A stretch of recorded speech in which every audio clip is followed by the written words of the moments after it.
Are your minds stretching on what you want? Here's something to really keep in mind. Top of page 5, it says, when choosing a goal, you would be wise to remember that you're trading your life for that goal. Remember the first time Bob said that, I thought, wow, you're literally trading your life for whatever goal you pick. Is it worthy of you? Not are you worthy of it, is it worthy of you? That you're going to spend your life on this goal.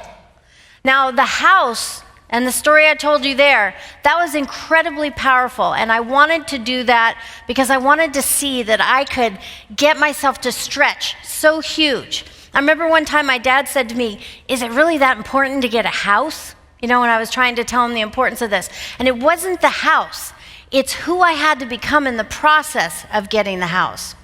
But the goal I really fell in love with for the first time when I really started stretching was thinking into results and creating this program with Bob. There wasn't a name for it in the seminar. I just wanted to create a program with Bob to bring into the boardrooms and executive offices.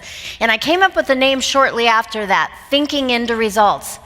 And I kept thinking about what Bob said, is this worth trading your life for? Trading your life for. And when I let my imagination take off and just see the impact it could have, you know, in my mind it was just like these waves of impact. And the program, and it would impact people in the boardroom, and it would impact people in the executive offices, but then it would impact their family and their community and ultimately the world. And part of me was thinking, well, wow, that's really getting big in your thinking. That seems kind of crazy. But the other part of me was like, no, this could have a huge impact. And I started to visualize people coming up to me and telling me what impact this had on them and their family and their company and their community. And I visualized getting emails of people telling me this. And I was studying Think and Grow Rich, Napoleon Hill, and he was talking about ideas. And he said, at first you need to nurse them and entice them and feed them to remain alive. But then they become a giant of their own, and they feed and nurse and entice you. See, you have to fall so much in love with the idea and what you can do with this idea that it literally becomes a giant and feeds and nurses and entices you. And when you latch on to a goal like that, it's so incredibly powerful. And then when it starts to happen in your physical world, you start to go, wow, I do have this power inside of me. Troward, I was studying Touching Lightly. How many of you have studied the lesson Touching Lightly by Troward? I mean, it's pretty hard reading when you get into it. But there's this point that I keep repeating over and over and over again. And he said that within you, your power is the mind. And he said, it's the core of everything. And it's the universal mind that is within you. And he says, you've got to stand firm within you with the power right within you. And he says, don't rely on something outside of you, something external. And when I read that, I kind of picture myself like, you lean up against this. This is my point of support. And then it breaks and you have no power. You've given up your power.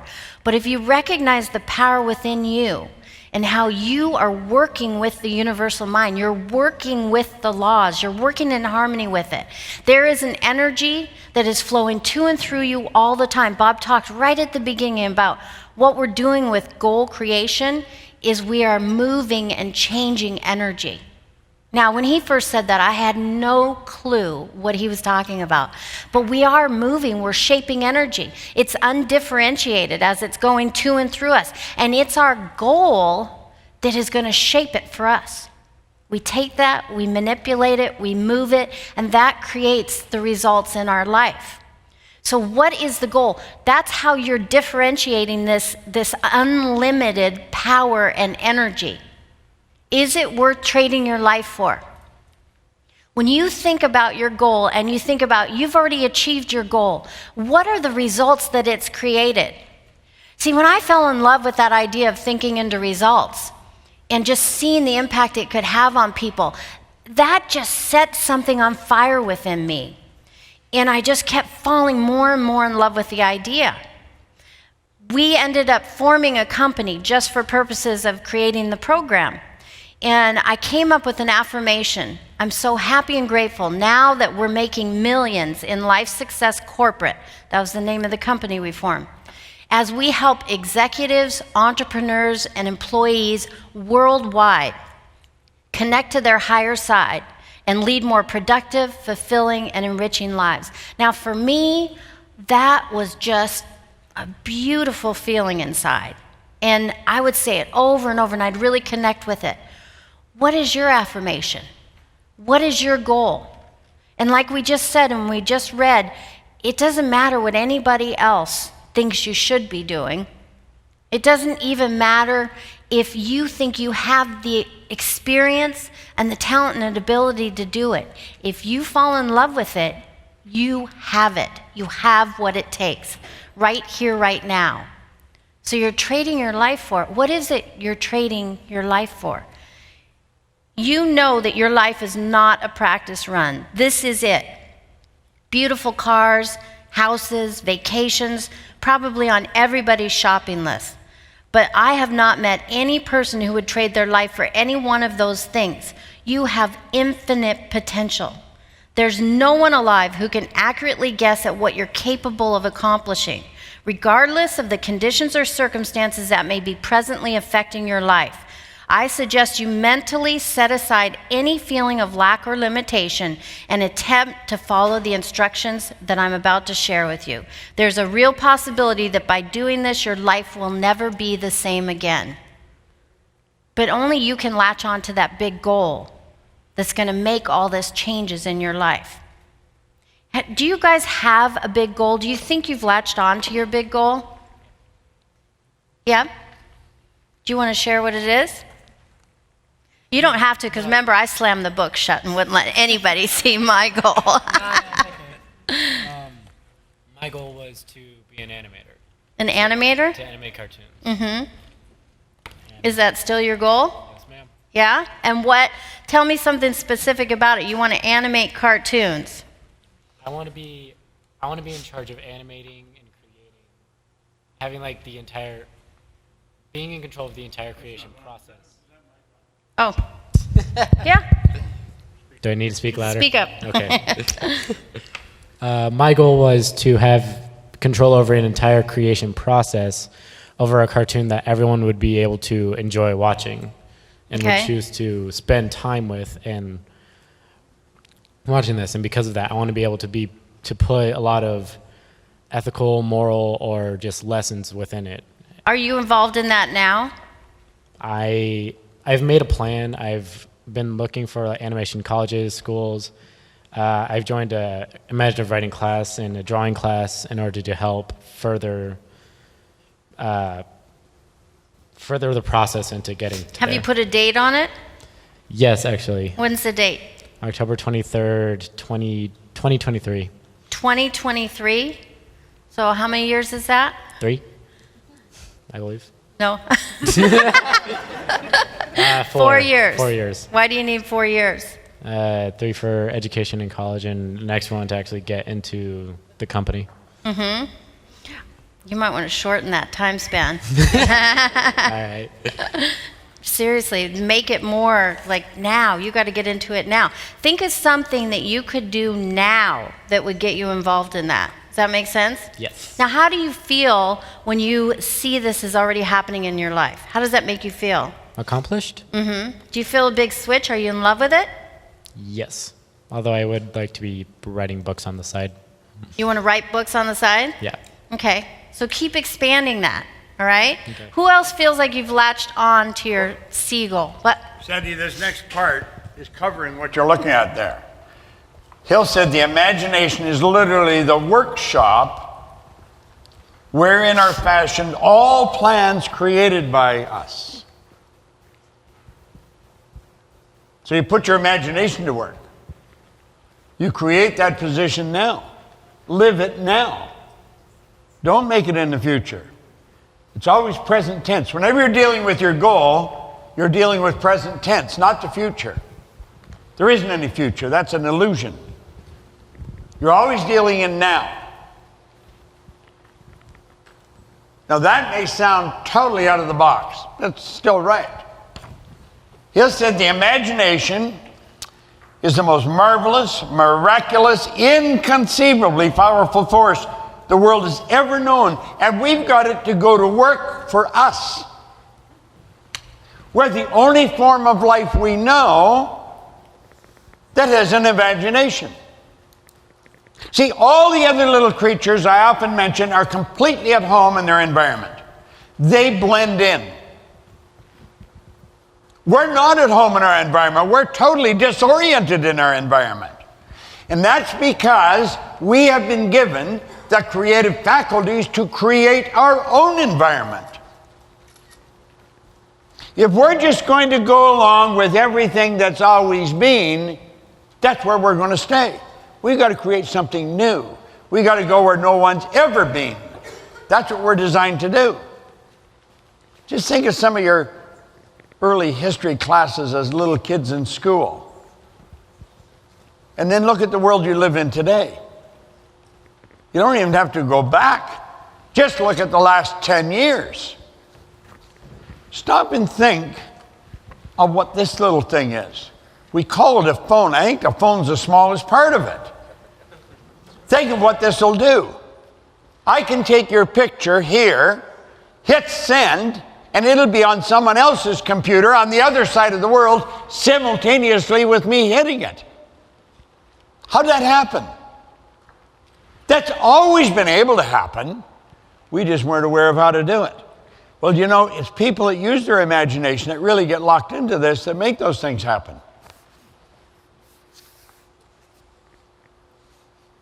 Sandy made a program like that. And she brought it and showed it to us. There's probably 1 million people that have changed their lives with that program. You know, I just had a flashback of that seminar, that first seminar with Bob, and he's talking there, and he's talking about how you get what you want, and he said you want to use your imagination and really tap into your imagination. And he said you want to start with fantasy, like just fantasize and build this big, beautiful picture. And then you just impress it upon your subconscious mind, and you get emotionally involved with it, and you have it. And then I'm sitting inside my head, and I'm saying, how am I going to explain this to my dad and my law colleagues? It's like, okay, Dad, he did say that he didn't make it through high school, but he has really good results in his life, and he's saying just fantasize, just build this picture. And at first, I almost missed it because we're so programmed to believe it's the degrees you get, it's the education you get, you know, it's the mechanics, getting into the mechanics of it that's going to get you what you want, and it can stop you in your tracks. But I'm looking at him. He's known all over the world. He's helped so many people achieve things in their life, become people that they always wanted to be, and bring great joy to others in their life. And I thought, you know what? I'm going to listen to what he tells me to do, and I'm going to do it unless I find out he doesn't know what he's talking about. And he knows what he's talking about. In fact, I remember being on I think we were on a flight to Argentina, and we were going to do a seminar, and I'm asking Bob this question, and he's answering, boom, boom, boom. And I remember thinking at that point, there's no bottom to his knowledge. Like, you guys, you're just producing amazing results in your life, and it just, doesn't it blow your mind? But it's because he studies every single day. I've seen him prepare for presentations that he's given thousands of times, and it's like it's a brand new presentation, because in his mind it is. But so I decided I'm going to do what he says, and he says really tap into the imagination. Do you think you really understand what imagination is, what your imagination is, what you can do with your imagination? Because when I first started working with this, I didn't get it to the level I have it now, and I know I don't have it now at the level that I'm going to get it. But it's Napoleon Hill, marvelous, miraculous, inconceivably powerful force the world has ever known. And you start letting your imagination go and go, and you tell that paradigm just to get the heck out of the way and let you come up with what you really want. You know, I'll frequently go to the restaurant in a hotel by myself, and I have a pen, and I have piece of paper that I always carry. And I'll sit and fantasize. I'll sit there by myself, enjoying every minute, fantasizing. Now, I used to fantasize before I understood any of this material. And of course, the fantasy died. I did it because I enjoyed it. I didn't tell anybody I was doing it because I thought they'd think I was crazy. They already knew I was, I think. But not many people fantasize. And yet that's how everything happens. We are too practical. We're too logical. We're too locked in to slide rules and computers and stuff like that. We've got to get in here. Take the lid off. God created us that way. I was thinking while Sandy was talking there for a moment, I had a friend who's gone now, God bless him, Grant Sylvester. Grant Sylvester heard me speak at a life managers meeting in Niagara Falls. And after the meeting, there was a crowd of people around. They wanted to ask questions or pictures or something. And he came over and he said he would like to get together with me. Well, I'm really busy here. He said, "If you got a card?" He didn't have a card. He went all the way back to another hotel to get his business card, and he came back. There was still a crowd of people working there with me, and he gave me his card. Here was the head of a sales organization of a large insurance company, and he wanted to talk to me. So anyway, I called him, and we got together, and he said that he had been raised by a young priest, Per Murray, Father Per Murray, who runs the Shack College, Notre Dame, out in Saskatchewan in Canada. There would be at least 10 to, well, more than that, there'd be at least 15 players in the National Hockey League today that come from that Shack College. They built an Olympic-sized rink in there, and they train people who go to school there, prepare themselves to play in the NHL. A lot of the top players come from there. But he said, when I heard you speak, you're the first guy that ever talked the way Father Murray talked. And Father Murray had these wild ideas, you see. And he said he'd just taken over the sales of this organization. Yet he said, I've got a goal of raising the sales in the company by 50%. Everybody thinks I'm crazy. I said, you're probably on the right track then. Well, he said, do you think I can do it? I said, well, do you think you can do it? He said, I do. And I said, then you can do it. Well, he said, could we get together? And I said, sure. So he said, what should I do? And I said, well, you got to get all the top players on board with you. So I said, you put them together, and I'll put on a 3-day seminar for you. So he had all the top executives in the company together, and I went in and did a 3-day program for them. First day, I'd been there for maybe an hour and a half, 2 hours. This guy sitting near the front, he was not tuned in at all. I mean, I think he thought I had just fallen out of a tree. And he wasn't paying attention. I could feel it. So at the first break, I went over and I said, you and I aren't communicating very well, are we? He smiled and looked at me. He said, well, no, I guess we're not. He said, can I be candid? And I said, well, probably be a good idea. We're only on a coffee break. Well, he said, I can't understand how anyone who makes so many grammatical errors could teach me anything. Oh, well, I said, hell, I can help you there. I said, I didn't go to school. No, I said, what do you really want? What's your goal? He says, my goal is to get a parking space under the building. I had to look at him. I wasn't sure if he was putting me on or not. You see, their building is on St. Clair Avenue in Toronto. That's right in the heart of the city. There's a space behind the building to park cars. But you park a car there in the winter and you come out, you got to chip a lot of ice off that car before you can see through the windshield. And the car may not even start. Under the building, of course, everything's warm. So I could understand why you would want a parking space under the building. And I said, that's your goal? He said, yeah. And I said, you're not listening to me and you're setting a goal like that? I said, I could show you how to buy the whole damn building. Now, why don't you get your ego out of the way and sit down and shut up? Listen. He was candid with me, I was with him. And we communicated. He became the president of another company. He opened his mind. See, our problem is we're hooked on silly limitations. You don't have any limitations. You want to create some? Go ahead. But whatever you're doing, I don't care what you're doing, whatever you're doing, if you just go back 5 or 10 years, they were doing it totally different than you're doing it today. How did you make the breakthrough? God, it wasn't that long ago in my mind when the fax first come out. It absolutely fascinated me. I could stick a piece of paper in it, it could come out on the other side of the world? Really? Well, of course, it's so old-fashioned now, we hardly ever use them anymore. Think of how your world's changed. Just think of how it's changed. Have you changed at the same speed? Probably the answer is no. Well, fantasize. Just let your mind take off. You know, it seems strange. We have to work at getting people to do that. Do you know why? They're tight. They're tight as a drum.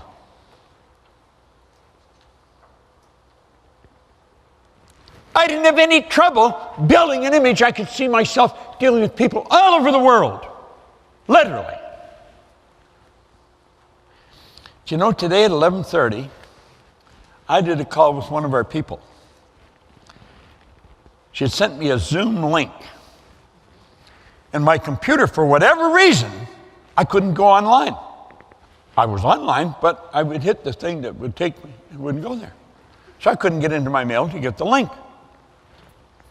Yet it was time for me to be on. So I sent her a text.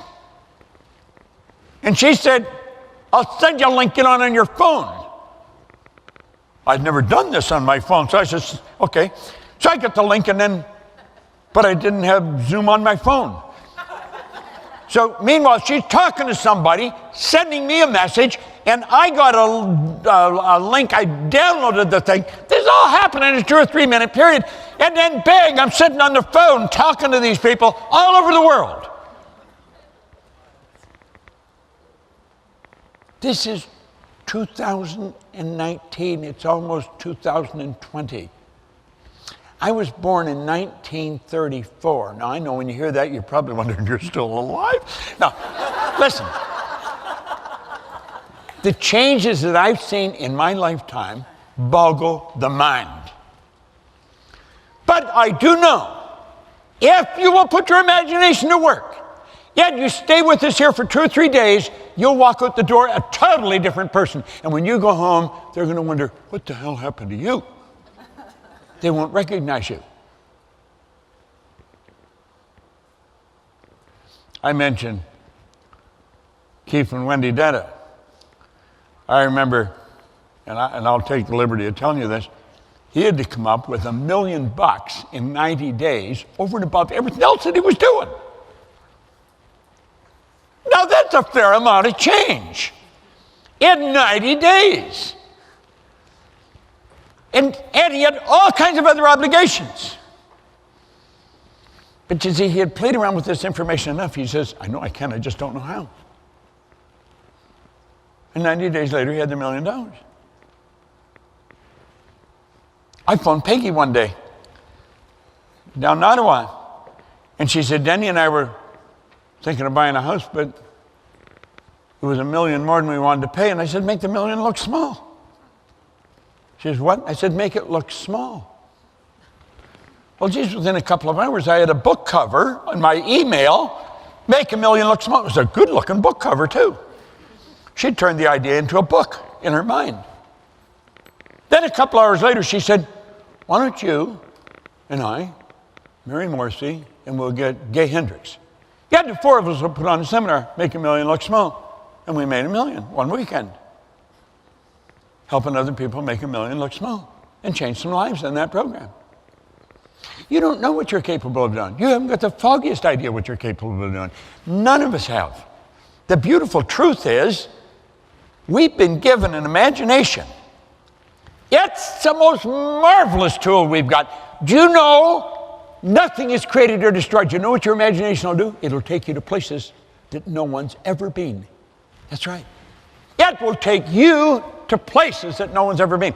If nothing's created or destroyed, everything's already here. Go read the Bible, New Testament, the Old Testament. Get into the Bhagavad Gita, the Quran, the Torah. Get into any of them. They're all telling us the same thing. We are the highest form of creation on the planet, and we wander around like nomads. I don't know if I can do that.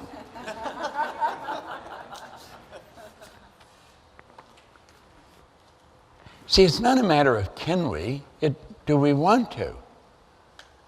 But you know something? We let our present position dictate what we want.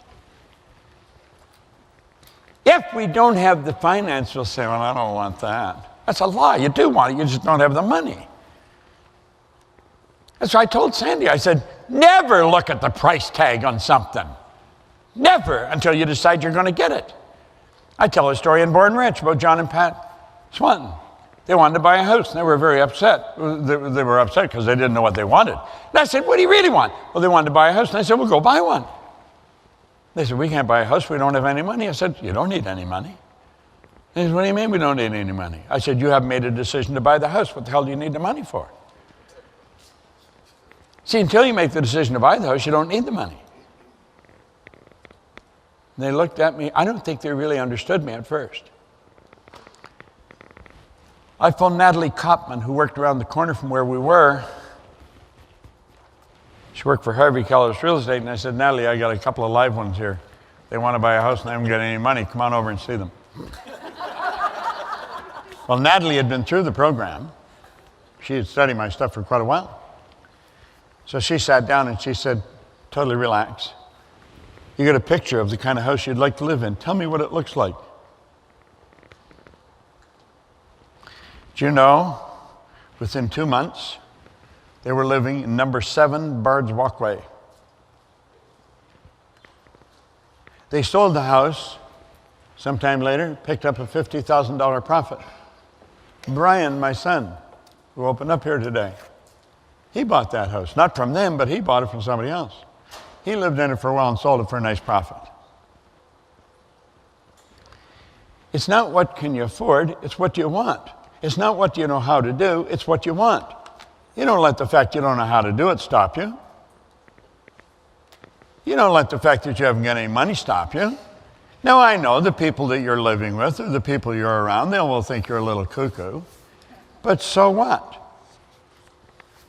They thought Ed Hillary was. They thought the Wright brothers was.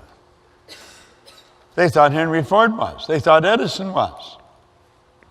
Study anyone that has done anything of any consequence. What did Jesus say? Forgive them, they don't know what they're doing. Just forgive them, they don't know what they're doing. Well, you got to form that attitude. Just forgive them, they don't know what they're doing. What do you care if they think you can't do it? What difference does that make? I could care less what you think I can do. And I don't care what you think of me either. Now, I hope you like me, and you probably should. I'm a nice guy. But if you don't, that's your problem, not mine. Too many people go through life wanting everybody to like them. Not everybody's going to like you. Some of them aren't going to like you, but that's their problem, it's not yours. See, what's important is that you like you. And you start to understand you, and you're going to like you. Our problem is we don't understand ourselves. That's all part of the goals lesson. You see, why is goal an art? Well, goal's an art because we have the ability to shift the energy. We can change it. There's 6 phases to goal creation. When we say right here on the first page, this came to me, and it came to me, I just loved it. Goals are where you are able to express your unique gift of creation. You're a creative being. You'll find people say, but I'm not creative. Everybody's creative. You're created in God's image. Therefore, you're creative. You have the ability to create. There's 6 phases to this goal creation that we're going to go through. And I'm going to tell you something. As you start to put them together, you start to get the dots to connect. You're going to absolutely love it. If Phil Goldfine can go from earning next to nothing to earning millions, literally millions of dollars, to earning an Oscar, an Emmy, and a Tony, and understand this, there has been 3,072 people won an Oscar. There has only been 26 people that won an Oscar, an Emmy, and a Tony. Phil was number 27. That's an extraordinary accomplishment. Why? Well, Oscars are for movies, Emmys are for TV, Tonys are for Broadway. Different, totally different things. But that's what he wanted. So that's what he got. You got to see it the way you want it. He phoned me here a couple of weeks ago, and he said, I'm going to get another Oscar for Claire. I said, oh, that's good. I like that. Yeah. Yet he sent me a picture of himself holding his Oscar. And I said, Phil, that's what you've already got. I'll tell you what to do. Get your picture taken with holding it in one hand, then get a picture taken holding it in the other hand, then take somebody to Photoshop and get them to Photoshop it, and then have you got one in both hands. Then I said, stare at that picture. When you plant that picture in your universal mind, it's planted in the earth, and it must grow. It must. That's what Carnegie said. Any idea that's held in the mind, any idea, doesn't matter what it is, any idea that's held in the mind, that's emphasized, that's either feared or revered, will begin at once to clothe itself in the most convenient and appropriate form available. It must move into form. Ask any farmer, they will tell you. You plant it in the earth. The energy's in the earth to cause the seed to express itself. There's a pattern plan in the seed. And that pattern plan dictates the vibratory rate of that seed. And the vibratory rate of that seed is going to dictate what it attracts to it. When you build the idea in your mind, that's the seed. And it will control the vibration you're in. And you will attract whatever you require for the manifestation of that seed. He said, any idea that's held in the mind that's emphasized, that's either feared or revered. Remember the great sufferer in the Bible, Job? He says, lo, the thing I fear has come to visit upon me. Well, I guess. Yes, that's what you focus on, baby. That's what you're going to get. Wake up. You see? That's either feared or revered will begin at once to clothe itself in the most convenient and appropriate form available. Now, what's important is important you decide what you really want. I hope you enjoyed this video. We put a lot of good information up here, and it causes everything in your life to get better. If you'd like us to notify you every time we put a new video up, hit subscribe and then turn on notification. Check out all our videos, and we will notify you when we put a new one up.